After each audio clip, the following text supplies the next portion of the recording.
Good day, Chief here for Chief Tells Tales. Today I'm going to talk about movers because it's a good topic.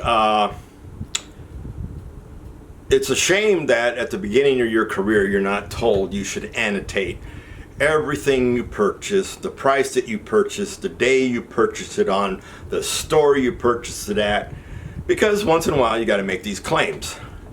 I mean, like I told you the horror story in my first duty assignment where we were told that the people had packed up, they were in the guest house, they decided for one last time, let's go to a swap and shop, and they went to a swap and shop and saw all their stuff being sold and all the memories of their photo albums destroyed because they had ripped all the pictures out and those were irreplaceable.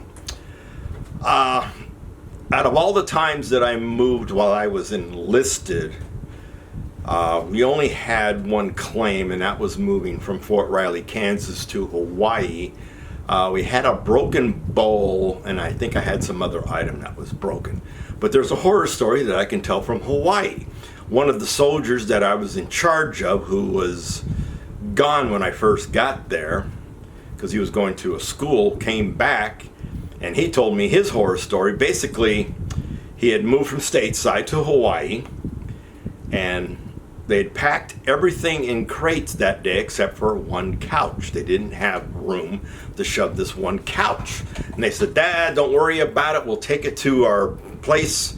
We'll stick it in a crate and it'll make it to Hawaii." It made it to Hawaii. So when he got his household goods delivered in Hawaii, here was this couch wrapped, roped, fastened to the outside of a crate, and it was a moldy mess. And he left Hawaii within 1 year of me being in charge of him, and that moldy couch was still sitting on his lanai, as you call a porch in Hawaii, probably until the day he left, because they were still arguing about who was going to pay for a moldy couch. Now, I'm pretty sure that transportation wasn't going to allow a moldy couch to get transported, so that's probably when it got settled. And then, as I said, as a warrant officer, I had the crazy Polish people pack me out of Germany back to here in Texas and got into the argument over where they're supposed to put those security stickers. They said, "Oh no, this goes over the boxes of your electronic equipment." I said, "No, they don't. They go on the outside of the box, so when I get to my destination, I can see that the secure stickers are still attached."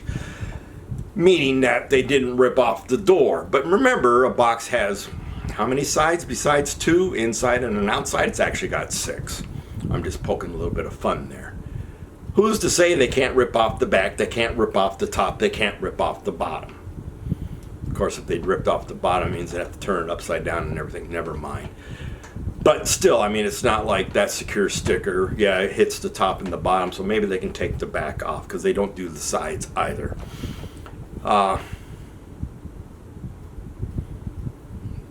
So I lost where I was going with that. Yes, I did. No, so that was my trouble, only trouble with movers in my officer side of my career.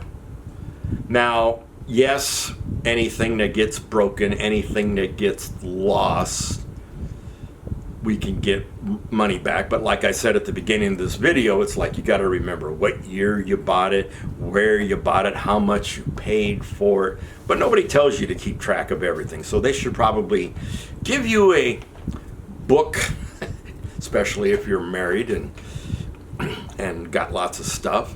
Here, annotate everything you own right now, and then annotate anything you ever buy, and also annotate whenever you get rid of said items, because we're gonna match it up later on. But they don't do that. That's probably one thing they should do. Because even when they move you, I don't have an example of any moving sheets anymore, because I'm done with movers. And once you got 90 days to make a claim. If you find something broken after 90 days, which just reminds me of another story, you can't make a claim. Because when I joined the military, I was getting a divorce, so my brother was holding my stuff at his location after I got it back from the ex. I had a nice turntable for records. And it was a heavy son of a gun. So it was sitting at my brother's house, and so my move was to get my stuff from my brother's house up to my house, because by this time I was married, and we had her stuff and our stuff from Germany. That was, like I said, that was my first move. So I didn't set up the stereo equipment for the longest time, and I still have lots of records. So bought a stereo cabinet finally. We didn't have any furniture, so we started buying furniture from this end up, if anybody remembers that store. I still got the stereo cabinet sitting downstairs. And yes, it's got a new turntable in it now. I listen to records occasionally. I still like the scratches and the in between the songs, you know, that raspy silence. So I'm deciding, okay, I got the stereo cabinet. She has a turntable. Oh, mine's better because I paid big money, which I did, because back in my time when you were a teenager, you bought a stereo set.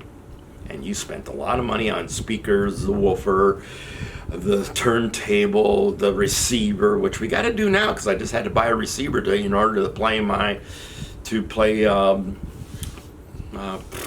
new Blu-ray player. So it's in its original box, because I kept the original boxes for my stereo equipment, pulled it out, set up the speakers, and I picked up my turntable. Like I said, it was a heavy son of a gun. So the weight was the same, and put it on the drawer that could come out of the stereo cabinet, set it on there, hooked it all up, put a record on it, hit the play button, didn't move. Well, the plate for the plate to put the records on could pop off. That in itself was pretty good weight by itself. But I had I don't know, I guess you could call it the terracotta type material, but they're supposed to be really super strong. But it looks like someone had picked up my box and had dropped it, because the terracotta heaviness was shattered. And I was really mad, and it was after 90 days, so I couldn't make a claim. And of course, back by then, turntables were already on their way out, because CDs were replacing cassette tapes at that time. So the CDs were very popular. So that's my horror story. So couldn't make a claim. Like I said, it was beyond the 90 days. And I really missed that turntable. It was a real good turntable. But bought a new one after almost 30 years. So, and then, of course, these movers, I try to get friendly with the movers. I offered them sodas, I offered them water, here's the bathroom you can use, I don't care how you leave it, but, wash yourself, do whatever you do, make sure you don't leave a mess. I'm really friendly. I talk to them and try to get on their good side, so maybe, hey, I'm not going to rip this guy off, because the movers know anything that they steal or misplace, we can put on our claim form within 90 days and get the money back to either buy it or just put that money in our pocket. I'm watching my cat. So the biggest ripoff, or the only ripoff I got, was me going to Korea, and my stuff was going to get put in storage for a year, so I wouldn't even see it for a year. Now, I keep the many boxes as I can. I'm the type of person that when I get my goods received, no, I don't want you to put my dishes away. Just put the boxes in the room where they need to go, because it's already marked. This came from the kitchen, so this goes back into the kitchen. It's not like I want to say, oh no, I want the dishes on that shelf, I want the silverware in that drawer. No. That's for me to do in my house. You just bring in my furniture, help me set it up, help me put the beds together, help me put all the furniture together it needs putting together, set it up, and leave. I'll take care of the boxes, because I either recycle them or give them away to people that I know or that need boxes for packing. Because hey, anybody need any boxes for packing? I just got done unboxing my stuff. And then, occasionally you give away a few boxes and some wrapping paper and stuff like that. So I went to Korea for a year. Stuff's in Korea my stuff's in storage for a whole year. You can't remember what was in every box. And I saved the real tall dish packs because I have my personal military equipment. This is before military equipment went from place to place to place. That only happened my last 2 moves of my officer career. So I had my personal stuff because I buy my own canteens. I had my own backpack. I had pistol belts. I had pouches. I had, of course, the poncho liners. I had a poncho or 2 at one time. And so I would separate that between 2 or 3 dish packs. And I also had other stuff that my father had given me and stuff that my mother had given me.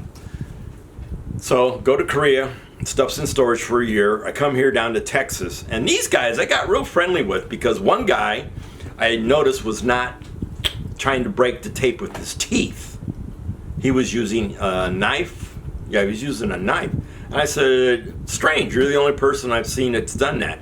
He says, well, years ago I inhaled a piece of tape and it went into my lungs and they had to operate to get it out. So I use knife from now on. So, I got really friendly. And they're supposed to annotate, this box has 16 of those, 14 of them, and stuff like that. But they just write kitchenware, housewares, clothing. They don't describe how many pieces of clothing. So, they're supposed to. But, yeah, we'd be here forever and a day for them guys trying to list everything that you have in your boxes. So, get my stuff delivered to my new house here in Texas. And we got one odd-shaped box. It's supposed to be a dish pack, but it's not. It's half the size of a dish pack. So the guy said, okay, well, and didn't have a number on it. It didn't look like any of the other boxes, because generally when they come, they may have 2 or 3 brands of boxes because they'll recycle what they can and then they'll use their own. So we had this odd box, didn't match any of the other boxes there, didn't have a number. Oh, it had a number, but it was a different color, didn't match the color of mine. So we pushed it to the side, and then I was missing another box outright because it was, the guy wanted to pack up in Fort Lewis. He wanted to pack all my CDs in one box. I said, no. You put those in 2 boxes. So he ripped off one. So he was after my CDs. I saw that because he kept looking at some of them. I had some collectible CDs which I did not replace or could not replace because, you can go to eBay and pay twice, 3, 4 times as much, whatever. Didn't want to do that. So I lost a good collectible CDs for movies. DVDs, I guess I should say. So, okay, thank you. You moved the furniture in. You put the boxes where they're gone. Okay, I got an odd box. We'll claim it as one of the missing 2. It was full of trash.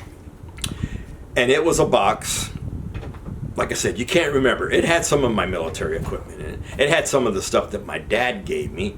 It also had some cat stuff because we threw in all the I had a cat tunnel and some other stuff. But the 2 most important things out of that box was my mother's Scrabble board and her original, when she was young, Monopoly set. Now her Monopoly set was just a board and a small box that contained the rest of the game.